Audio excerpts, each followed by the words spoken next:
The Song of Zazen by Hakuin Nekhaku Zenji. Sentient beings are primarily all Buddhas. It is like ice and water. Apart from water, no ice can exist. Outside sentient beings, where do we find the Buddhas? Not knowing how near the truth is, we seek it far away. What a pity. We are like a man who in the midst of water cries in thirst so imploringly. We are like the son of a rich man who wandered away among the poor. The reason why we transmigrate through the six worlds is that we are lost in the darkness of ignorance, going astray further and further in the darkness. When are we able to be free from birth and death? As for Zazen practice in the Mahayana, we have no words to praise it fully. The virtues of perfection, such as charity, morality, and the invocation of the Buddha's name, confession, and ascetic discipline, and many other good deeds of merit, all these turn into this. Even those who have practiced it for just one sitting will see all their evil karma erased. Nowhere will they find evil paths, but Pure Land will be near at hand. With a reverential heart, if we listen to this truth even once and praise it and gladly embrace it, we will surely be blessed most infinitely. But if we concentrate within and testify to the truth that self-nature is no nature, then we really have gone beyond foolish talk. The gate of the oneness of cause and effect is opened. The path of non-duality and non-trinity runs straight ahead. To regard the form of no form as form, whether going or returning, we cannot be any place else. To regard the thought of no thought as thought, whether singing or dancing, we are the voice of the Dharma. How boundless the cleared sky of samadhi, how transparent the perfect moonlight of the fourfold wisdom. At this moment, what more need we seek as the truth eternally reveals itself? This very place is the lotus land of purity. This very body is the body of the Buddha.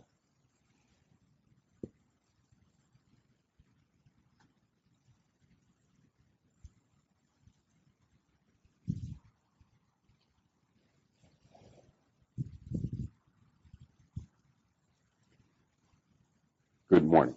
Welcome to Wildflower Zendo, where the flowers are all wild.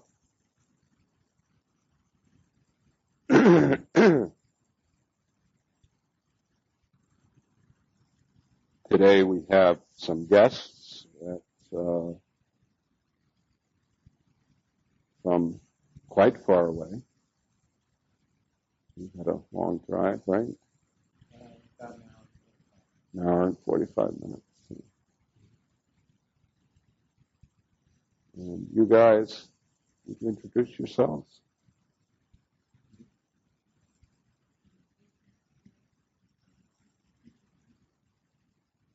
And you're going to be married on the 22nd of September in a Zen wedding.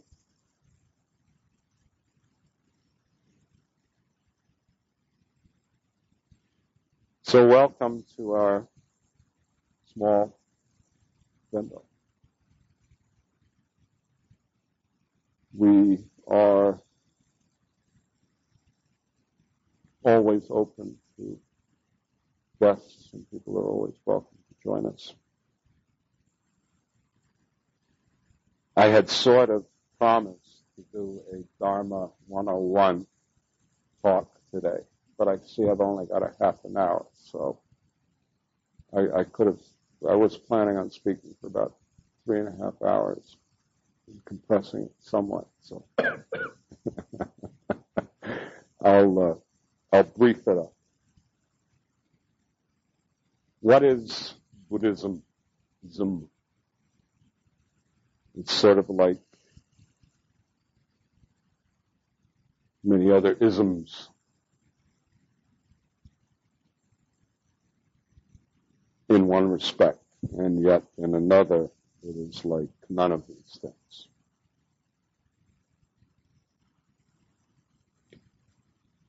Really, the notion of Buddhism is a non-Buddhistic notion. The notion of a Buddhist is a non-Buddhistic notion. The notion of a non-Buddhist is a non-Buddhistic notion. The Buddha's words on enlightenment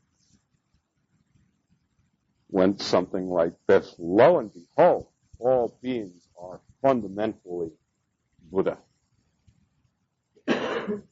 Wonder of wonders, all beings are fundamentally Buddha. The term Buddha itself means awakened. It's sort of like, holy smoke, we're all awake. That kind of a thing. So often I deal with, in prisons in particular, we deal with prison chaplains and administrators who want Buddhism or any tradition very clearly defined and delineated, and they want to know when is someone a Buddhist and what is a non-Buddhist and all of these things. And I mean, I have to go in and tell them, well, first of all, there's no such thing as a non-Buddhist. We're all Buddhists. But, well, fundamentally, we're all awake. Fundamentally, there are no non-Buddhists. Actually, the term Buddhist itself is irrelevant. We're all alive human beings, all Buddhists. So, the notion of some kind of division between Buddhists and non-Buddhists is really a false notion and only a expedient handle on which to objectify reality. The Buddhist tradition is a 2,500-year-old noble tradition that has come down through various schools, various approaches over the centuries. The school that this particular Zendo comes through is the Rinzai Zen school, which is a Japanese school of Mahayana Buddhism in the Zen tradition. There are many different flavors of Buddhism and colors. Oftentimes people, I've had incidents within the prisons where people have asked, well, what is Buddhism? And I mean that's what does a Buddhist do? What does a Buddhist believe? As though all Buddhists were of one particular flavor or variety. And I have to tell them that, Buddhism, there are as many schools, if not more schools in Buddhism than there are in Christianity. And the perspective, the spectrum of Christianity extends from, snake handlers in the Tennessee mountains all the way up to the Vatican. And there's every shade and flavor and texture of Christianity in between. Very much the same in Buddhism. There are many different traditions, many different schools, many different flavors. Many of these have developed through different cultures. We are in the development stages here in America of distinctly American flavored Buddhism. It's not going to happen for a long time because we are, because of the source of the teachings coming through Oriental cultures, we still have elements of those cultures that are incorporated within the various traditions as they are presently practiced in contemporary America. This will change. The form of Buddhism that we see now is very different from that which is practiced in the Orient. The form of Buddhism that will be practiced in the West in 100 years is significantly different from what we're practicing now. It will change. Elements of the indigenous culture will be incorporated within the tradition, and in ways that we cannot even speculate. We really can't. We've many of us, from people that have been involved within Buddhism for, decades, we've all gone through this idea of having a concept of what American Buddhism is going to be, and invariably after 25 years you realize, maybe it's not going to be that way at all. So you finally come to the point where you sort of give up on the idea of creating it and sort of let it develop by itself. It's like, we have some kind of idea that we're going to create a topiary Buddhism that by somehow clipping the branches we're going to create some kind of structure out of this thing. But it's wild. It's a wild flower. It's going to grow whether we do something to it or not.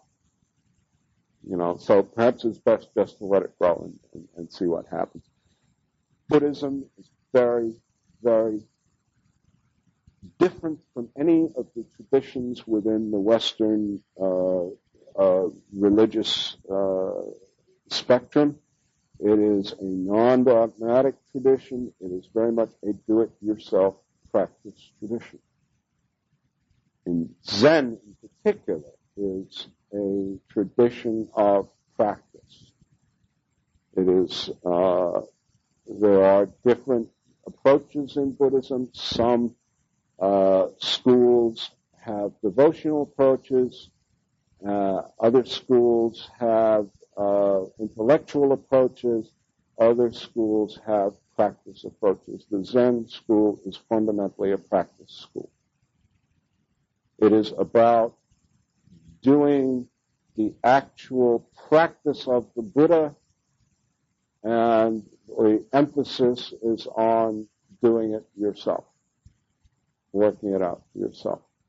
There's not much in terms of intellectual study of the sutras or things of this nature. I had a letter from a prisoner this past week, and he wants a copy of the Pali Canon in his cell. He says, we've only got a limit that we can only have 5 books in our cells at a time, and I want the Pali Canon. Well, if we were lucky, we could probably fit the Pali Canon in this room because there are 64,000 volumes in it. It literally takes up an entire room. And I've seen these in the Theravadan monasteries. They will literally have, a whole library with just the Pali Canon in it. Do we need this to practice the tradition? Well, no. Did the Buddha have it? No. All he had was a pile of straw and grass that he sat on, and his robe and bowl.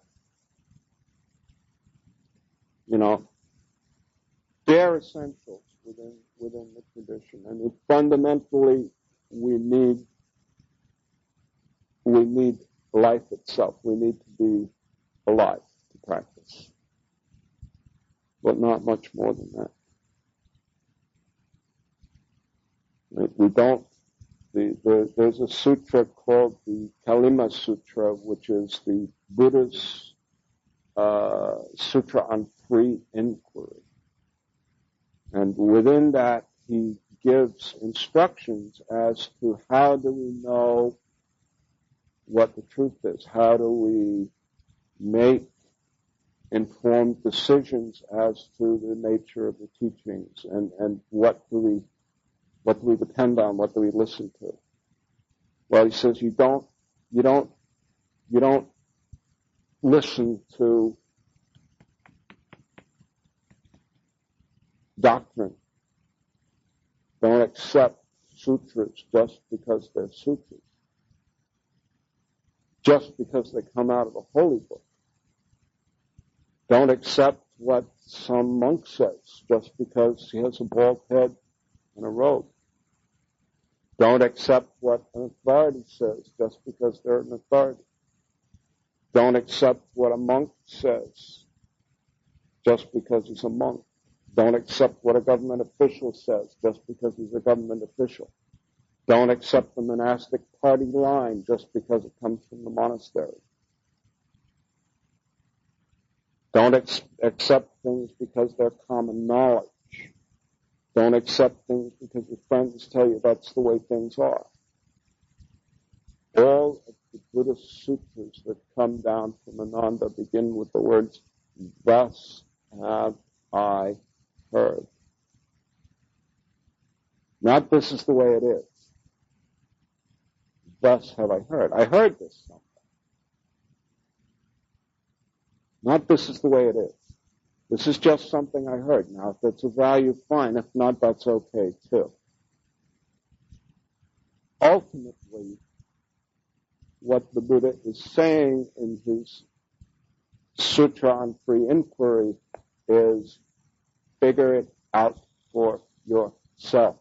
You are responsible for determining the nature of truth. You are responsible, and you are obligated to determine the nature of your reality. You create your reality. You create your worldview. And in your heart, on your gut level, you are ultimately responsible for determining reality. There is no dogma within the Buddhist tradition.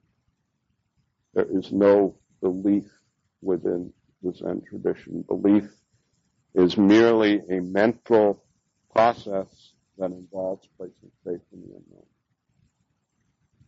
Just because it says something in a sutra does not necessarily involve the belief process at all. Thus have I heard. I heard this somewhere.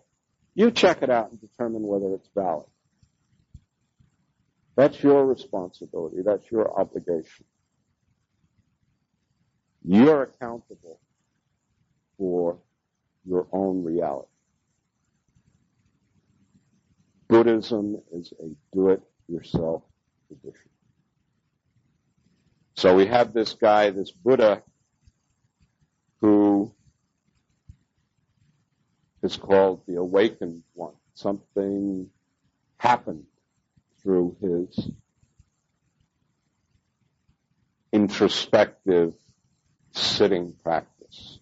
When we read the Heart Sutra, we find that Avalokiteshvara, the Bodhisattva of compassion, doing deep prajna paramita. Prajna paramita means transcending wisdom practice, wisdom that transcends our deluded perspectives, wisdom that transcends our common view. Doing deep, transcending wisdom practice. Doing deep zazen. Doing deep sitting in dynamic stillness. Doing deep introspective contemplation. And it's almost a geometric process, a folding of the mind itself in on itself. You can almost visualize it as a geometric transformation. A lot of times we see pictures of the lotus within Buddhist iconography, and the folding and the shape of the lotus very much resembles this almost geometric structure of the mind as it folds in on itself in contemplative practice. In our daily life, in the life out there, the secular life of this materialistic world in which we live, we're constantly going out all the time, receiving input from what we think are outside sources. When we come into this room, into this zendo, when we sit down in our posture at home, when we take part in our actual practice, what we do is we sit down, we compose our posture, we develop our regal posture, and at that point with our breathing, we begin by turning the mind in on itself, a self-examination process. So this is the basis for Buddhist practice. There are teachings, there is doctrine, all of which is available and present for examination. We hear things like the Four Noble Truths. Well, the Four Noble Truths are sort of corollaries on paper or verbal descriptions, and given the Buddha's instructions and given our own responsibility to ourselves, we take those truths and examine them through questioning. We inquire. We hear life is suffering, life is dukkha, life is fundamentally dissatisfactory at its core. Okay, how is life like that? How is my life like that? Each moment, how is each moment like that? Is this really the way life is? Can it be another way? Are there other possibilities? Is this really true? Just because it's one of the Four Noble Truths doesn't mean it's true. It means we have a responsibility to determine whether it's true or not. Don't just accept things. Intensely question This is the process of Buddhism. This is the do-it-yourself-ness of the tradition. Question, question, question.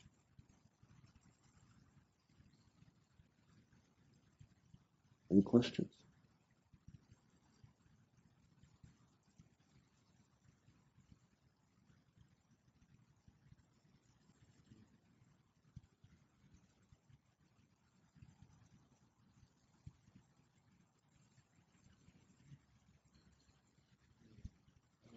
When I read about Buddhism, it seems like it's really too easy to accept. Like, I mean, like, a lot of stuff is there, truth. So when you read it, it's almost like I'm taking it, like I'm accepting it, and I believe it. So, you know, ultimately, it seems true. So it's hard to question it. So, when you read about Buddhism, it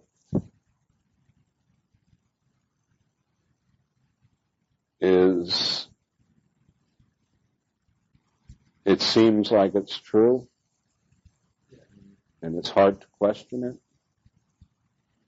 Well, this is, I think, this is the nature of reading anything.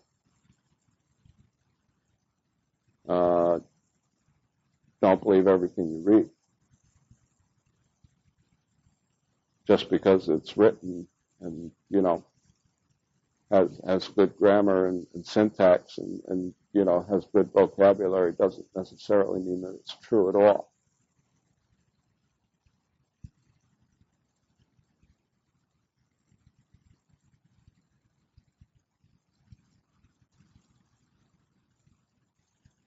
As uncomfortable as it may be, to be truly responsible and to be truly honest, questioning is the name of the game.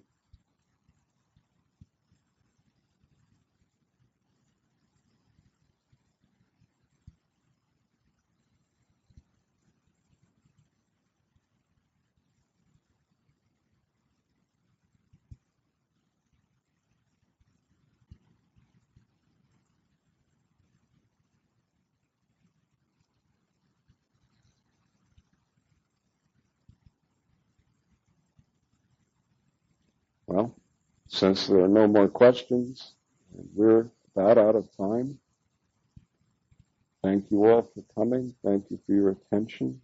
And we're about to begin our closing chanting. So thank you all.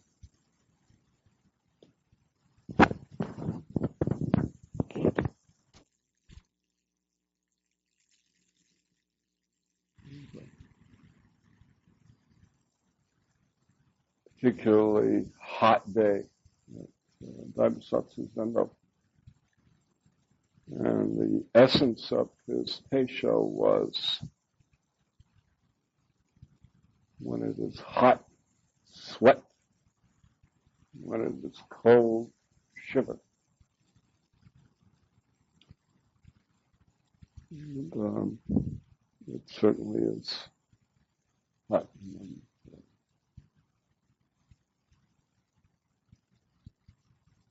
Doesn't mean we have to wrap ourselves up in a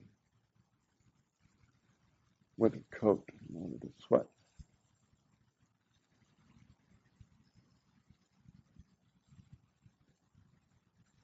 Hot today. This morning I brought actually a rare treat. This reading is from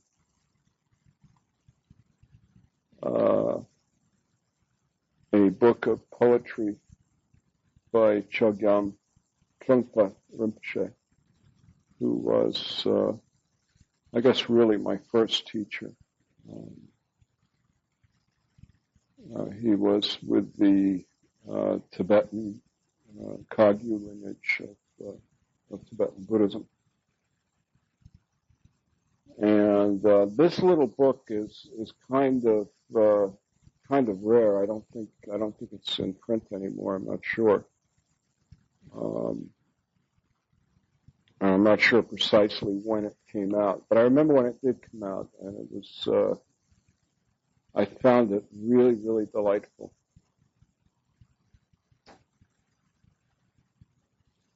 And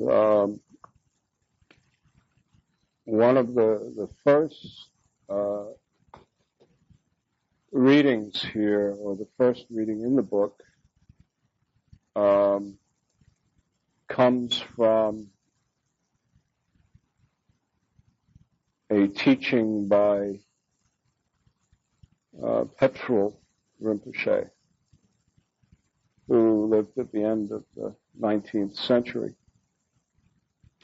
And I'll read the introduction, and then I'll read the piece. Petral Rinpoche, who wrote the poem addressed to a Bujari, lived at the end of the 19th century. He was a renowned Nyingmapa teacher, particularly interested in bringing the philosophy and practice of meditation together. He refused to live in an institutionalized monastery and became a great traveler.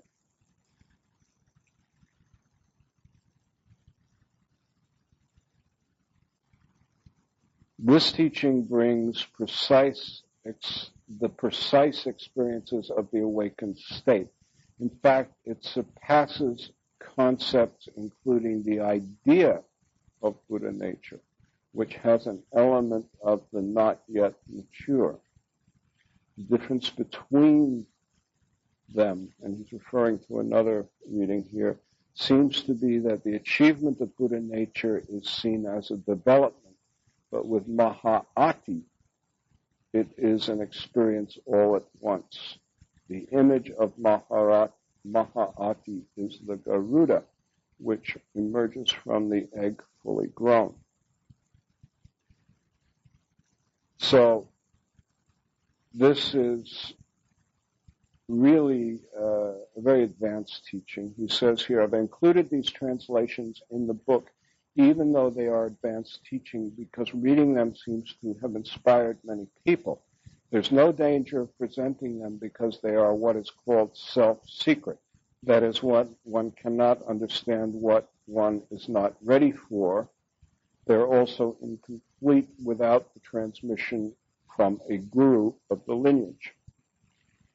So, I think that this is very pertinent, particularly in our own times, and particularly with the presentation of Buddha Dharma in the West, in particular in America. We have approaches which tell us that we are incomplete and lacking, and that there is an awakening to Buddha nature, or a development of Buddha nature. One such teacher goes around telling people to greet each other with the expression, a lotus for you, a Buddha to be. And the Mahā'ati teaching flies totally in the face of that, in that it is fully awakened in the present. There's no development into some kind of Buddha, some kind of awakened being. This is not some development process that's happening. It's already happened. It's already there. The awakening is already taken place. In one of his seminars, Rinpoche was asked by a student, in particular, he said, well, don't we have to worry about saving all beings? And Trungpa said, don't worry about it. It's already taken care of. No, it's not a problem. This is not, it's done. It's done. Finished. Over. So, This is Petrol Rinpoche's poem addressed to a Bujari. You who enjoy the union of bliss and emptiness, seated motionless on the lunar disk,